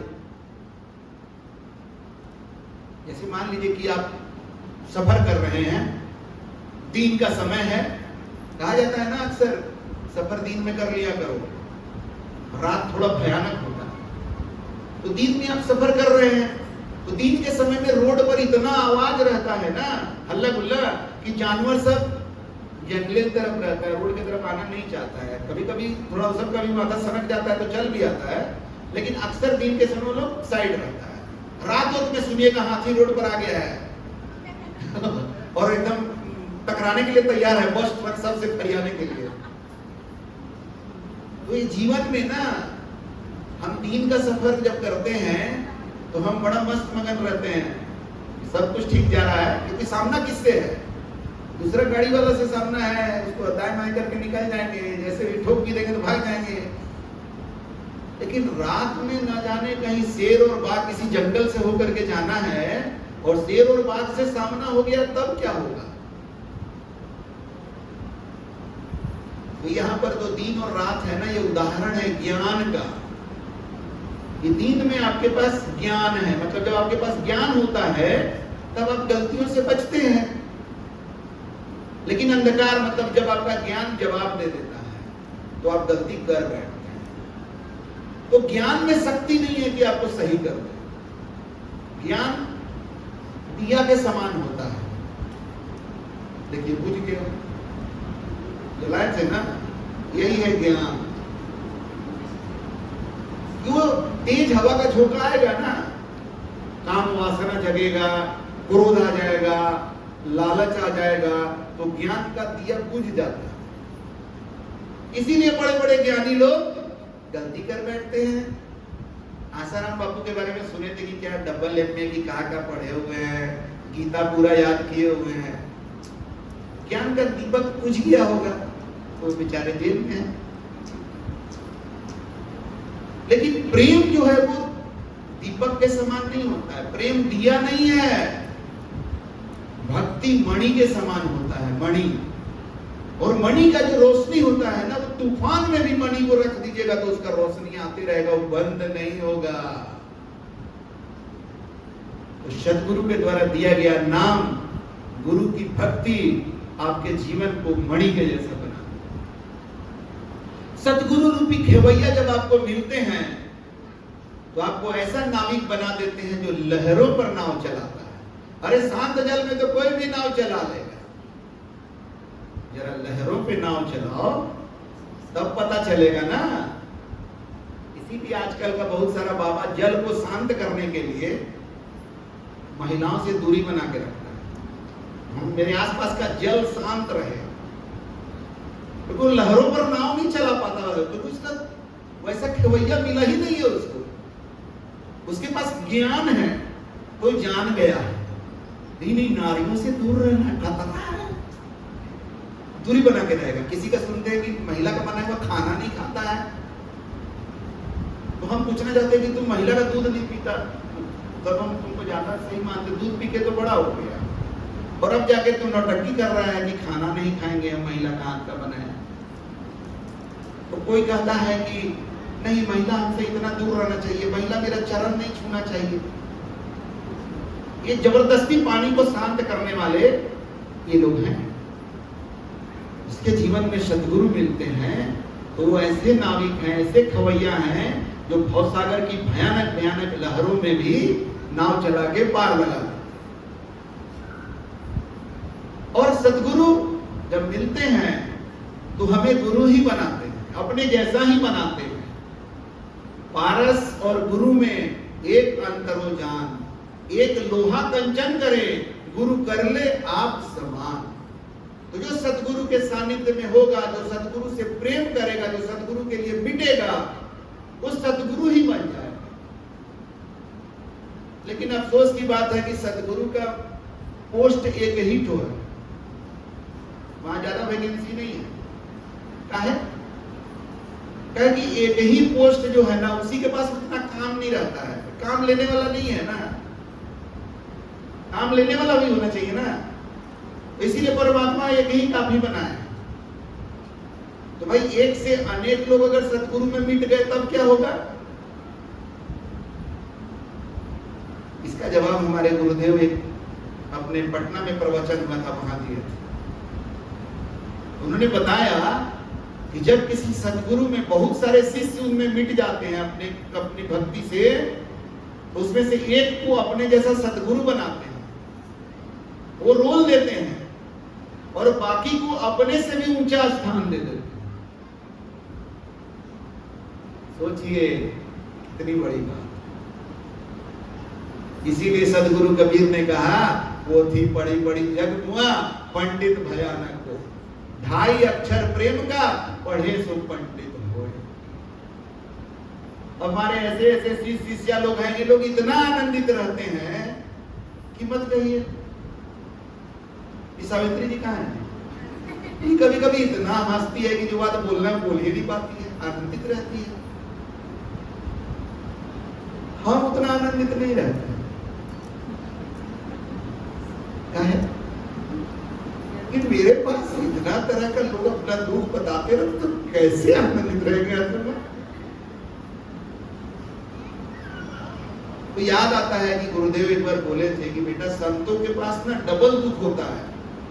अरे क्या बोले गुरुदेव, हम तो सोचे थे कि संतों के सानिध्य में आ गए तो दुख खत्म हो जाएगा। आप कहते हैं संतों को डबल दुख रहता है। बोले संतों का जो अपना रहता है वो रहता ही है, दूसरे का दुख भी ले लेते हैं, तो उनके पास डबल दुख है। तो इस तरह से मिटना तो देखिए सबको है। ज्यादा होशियार नहीं बनिएगा कि हम गुरु के शरण में नहीं मिटेंगे। तो गुरु के शरण में नहीं मिटेगा तो कहीं और जाके मिटेगा। मिटना तो है, क्योंकि ये शरीर जन्म लिया। अभी छोटा बच्चा को देखते हैं, आज वो छोटा बच्चा का मुंह जुठी की है, तो कलाकंद इतना बढ़िया था, वो कलाकंद हम खाए तो बड़ा आनंद आ गया, और वो बच्चा के मुंह में डाले तो ऐसा गंदा मुंह बनाया है। काहे भाई? अभी उसका तो पता नहीं है ना वो चीज, वो उस अवस्था में है। हम लोग उस अवस्था में रहे हैं कि नहीं? याद करने का मन नहीं करता है, थोड़ा अच्छा नहीं लगता है याद करने, लेकिन सच है। तो बच्चा का जो उस अवस्था से हम लोग गुजर करके आज इस अवस्था में पहुंचे, तो अब हमें फिर से वापस वहां ना जाना पड़े, वैसा ना फिर से खाना सीखना पड़ेगा, पढ़ना सीखो। मेरे बच्चे लोग सवेरे स्कूल जाते थे, उनको बड़ी दया लगता है। मेरा बस चले तो हम तो अक्सर बोलते थे मत जाओ बेटा स्कूल। जयप्रकाश जी हैं क्या? नहीं है। वो भी अपना बच्चा लोग को बोलते रहते हैं कि मत जाओ बेटा स्कूल, हम भी बोलते रहते हैं। अंतर एक तो है, वो इसलिए बोलते हैं क्योंकि उनको बच्चा का लंच बनाना पड़ता है। रेखा जी नहीं सुन रही है। और हम इसलिए बोलते हैं कि हमको बड़ी नींद आती रहती है, तो हमको लगता है मेरा बच्चा कितना तकलीफ कर रहा है, सुबह सुबह उठ के स्कूल जा रहा है। स्कूल वाला को निकाल देते हैं। क्या साला स्कूल को 6 बजे रखा है, 10 बजे से रहना चाहिए। आराम से बच्चा स्कूल जाता है। सब टीचर सब अपना स्वार्थ में कि बस जल्दी से निपटा देना है, 11 बजे तक 12 बजे तक फ्री हो जाना है। स्कूल का टाइम ऐसे वाइफ कहती है कि आपका बस चले तो बच्चा लोग घरे में रह जाएगा। और सही बताए, पहली बेटी जब थी तो हम घरे में स्कूल खोलना चाह रहे थे कि अपना बेटी को स्कूल नहीं भेजेंगे। हमको बड़ी दया आता है, इसीलिए हम जन्म फिर नहीं लेना चाहते, हम बच्चा नहीं बनना चाहते, फिर से स्कूल जाना पड़ेगा। बहुत भयानक है। मुक्ति को लोग पूछते ना, मुक्ति क्यों चाहिए भाई? हमको इसी के लिए मुक्ति चाहिए। और एक बात है, एक दिन हम रूम के अंदर थे और बाहर से दरवाजा बंद था। ये कैसे हो गया होगा? मेरी माँ हमको मार के रूम में बंद कर दी। तो हम बोले जा, तो रूम में बंद कर दी। हम खूब दरवाजा पीटे, लेकिन बोले आज तो खोले कहीं नहीं। तो हमको समझ में आया एक रूम में आदमी बंद है तो थोड़ा देर में इतना बेचैन हो रहा है, तो गर्भ में जो रहता होगा 9 महीना तक तो कितना बेचैन रहता होगा। आप लोग विचार करिएगा, अगर इस जन्म में चेते नहीं, सदगुरु के द्वारा दिए गए नाम का सुमिरन करके अपने जीवन को निर्मल नहीं किए, तो फिर जाना पड़ेगा। अब मानव माता के गर्भ में जाएंगे कि कुतिया के गर्भ में कि सुअर के गर्भ में, अब ये तो करनी बताए। इसलिए सत्संग में आए हैं तो सबसे पहले इस बात को पक्का कर लीजिए कि अगला जन्म अगर हो तो कम से कम मानव जीवन। पहला तो अपना कर्म को इस तरह का बनाइए गुरु के मार्गदर्शन में कि कैसा अपना वाणी वचन कर्म को रखें कि कम से कम पहला टारगेट बनाइए कि अगला जन्म में मानव में ही जन्म ले। कम से कम कुकुर, बिलार, कीड़ा मकोड़ा, नाली का कीड़ा, ये सब सुअर वुअर न बने। सुअर सबको देखते हैं नाली में कैसे चमड़ चमड़ चमड़ चमड़ खाते रहते। वो भी हमारे आपके जैसा कभी था, सत्संग से भागता रहता था, साधु संतों से दूर भटकते रहता था। तो अभी देखिए किसके साथ संगत करना। सत्संग से, साधु संतों से प्रेम भक्ति बनाए रखिए। तो पहला लक्ष्य ये होना चाहिए कि मानव में जन्म ले, और तब उसके बाद ये लक्ष्य होना चाहिए कि जन्म मरण का चक्र से ही निकल जाते, सब फेरा ही नहीं पड़ता कि माता के गर्भ में 9 महीना रहो, फिर निकलो तो लैट्रिन पेशाब करते रहो। आजकल की माता लोग वो पहना देती है ना, उसमें कर दो कोई बात नहीं। सोचिए जरा, तो कैसा जिंदगी है। लेकिन आज बड़े हो गए हैं, अब शरीर तगड़ा हो गया है, वो सब भुला गए, अब अपना इतरा रहे हैं। हवा में जो बारिश की बूंदे हैं, कितना भी इतराएगी तो एक दिन जमीन पर आएगी कि नहीं आएगी? जमीन पर तो आना ही पड़ेगा। लेकिन देखो कि नीचे आओगे तो गिरोगे कहां?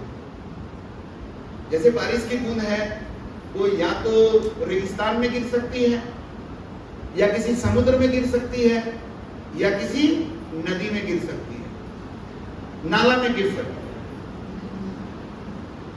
तो जो रेगिस्तान में जो बूंद गिरेगा वो क्या होगा, उसका कहां भाप बन के जाएगा उसका कोई पता नहीं चलेगा, वो भी बूंद खत्म हो गया।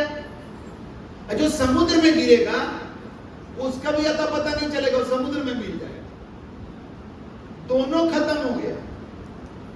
लेकिन रेगिस्तान वाला बूंद बना क्या? खत्म तो हुआ, कुछ बना? कुछ नहीं बना। लेकिन समुद्र वाला जो बूंद था वो भी खत्म हुआ, लेकिन वो समुद्र बन गया। ये शरीर एक दिन मिट जाएगा, ये बूंद समाप्त हो जाएगा, लेकिन जीते जी इसको समुद्र के साथ सेट कर लीजिए। ये जो शरीर रूपी घड़ा है ना, इसको समुद्र में रख दीजिए, मतलब परमात्मा के नाम सुमिरन में लगा दीजिए। तो फूटना तो है एक दिन इस घड़ा को, तो फूटेगा तो कहां जाएगा? परमात्मा में मिल जाएगा। वरना परिवार, संसार और रिश्ता, नाता, जमीन जायदाद के ऊपर इसको सेट करके रखेंगे तो घड़वा फूटेगा, भाप के जैसा उड़ के कहां जाएगा कोई पूछने वाला नहीं रहेगा भाई। हाँ, दौड़ाने वाला रहेगा। अगर घरवा में चल गए, जान गया कलनवा भूत बन के आया था, तो तांत्रिक को बुलाएगा, फिर वो झाड़ू उड़ू से मार के भगाएगा। भूत प्रेत बनने से अच्छा है कि वर्तमान में जग जाइए, गुरु के शरण में, सत्संग में रहिए, और उदित मुनि नाम शब्द, उदित मुनि नाम शब्द, ये नाम का सुमिरन करिए। आपके आत्मा के शक्ति का ये पासवर्ड है। हम बोले नहीं कि पासवर्ड में तर्क मत लगाइएगा, ये पासवर्ड क्यों है, ऐसे कैसे खुलेगा? एप्पल का फोन का ये पासवर्ड कैसे हो सकता है? अरे एप्पल हो कि सैमसंग हो, पासवर्ड पासवर्ड है, उसका कोई लॉजिक नहीं होता। तो पासवर्ड दे दिए, उसका एक ही तरीका है कि पासवर्ड लगाओ ना, खुलता है कि नहीं खुलता है, बस। ये मेरा गारंटी है कि जो पासवर्ड दे रहे हैं उसको आप लगाइए अपने जीवन के मोबाइल में, आपका जीवन खुल जाएगा, आपका आत्मबल, आत्मविश्वास ये सब बढ़ेगा, आपकी आत्मीय शक्ति प्रकट होगी, आपको आत्मदर्शन होगा। और यही तो ज्ञान है। जो खुद को नहीं जाना वो क्या ज्ञानी है।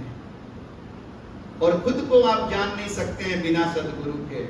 जैसे बिना साफ सुथरा दर्पण के आप अपने आप को नहीं देख सकते हैं, वैसे निर्मल निर्विकार सदगुरु के बिना आप अपने को नहीं जान सकते। तो अब छोड़ दिया जाए ना, बोलने का तो मन है लेकिन छोड़ देने का। ये कल भी है ना, कल भी बोलेंगे, आप लोग विश्वास करिएगा, कल भी जल्दी कोशिश करेंगे। तो आज ज्यादा बोल देंगे तो कल बहुत लोग बेकार हो जाएंगे, इसलिए आज रहने देते हैं यहीं पर। बहुत अच्छा लगा, बहुत आनंद आया आप लोगों से बात करके। हमारे सद्गुरुदेव संत गोपीदास साहब के पुण्यतिथि के अवसर पर अगर आप सब एक जीवन में निर्णय लें, एक संकल्प लें कि हम अपने जीवन को परमात्मा का नाम सुमिरन में और अपने आत्म शुद्धि में, अपने को खुद को सही करने में अपना जीवन लगाएंगे, दूसरे के पीछे नहीं पड़ेंगे कौन क्या है, क्या करता है, नहीं करता है, क्योंकि जो जैसा करेगा वैसा भरेगा। तू क्यों भया उदास, तुम क्या के लिए उदास हो रहे हो, जो जैसा करेगा भरेगा। यही बात का तो हमको इतना सुकून है जीवन में, मालिक के इस नियम को हम जान गए हैं अच्छा से। तो बस नाम सुमर मेरे भाई, सकल तज नाम सुमर मेरे भाई। आज के सत्संग से इतना बात बोले तो सब बात को किनारे करके एक बात को पकड़ लीजिए, खाली यही बात पकड़ाने के लिए इतना बात बोले। उदित मुनि नाम साहब, उदित मुनि नाम साहब, ये नाम का सुमिरन करते रहिए। पहले मुंह से बोलते रहिए, बोलते बोलते बोलते बोलते यहाँ आएगा, यहाँ से यहाँ जिस दिन आ गया उस दिन आपको मेरा भी परिचय हो जाएगा कि हम क्या हैं, कौन है, और वो नाम का भी परिचय हो जाएगा और खुद का भी परिचय हो जाएगा। बढ़े गए बढ़ाप में रोम रोम अहंकार, साईं के परिचय बिना चारों वरन चमार। जब तक खुद का परिचय नहीं है तो चमार ही है, जब तक खुदा से परिचय नहीं है तो चमार ही है। जिस दिन खुद से परिचय हो जाएगा, खुदा से परिचय हो जाएगा, तब आप आदमी बनिएगा, इंसान कहलाइएगा, भक्त कहलाइएगा। और जो गुरु भक्त है उसी में परमात्मा विराजमान। ये नाम का सुमिरन का एक हम लोग संकल्प ले सकते हैं, निर्णय ले सकते हैं। यही सच्चा स्मृति होगा हमारे गुरुदेव का, जिनका जीवन पूरा इस नाम के प्रचार प्रसार में चला गया। उनके इस जो जीवन को उन्होंने लगाया उसको सार्थक हम लोग अपने जीवन के लिए कर सकते हैं इस नाम का सुमिरन करके। इसी के साथ अपने वाणी को विराम देते हैं। साहेब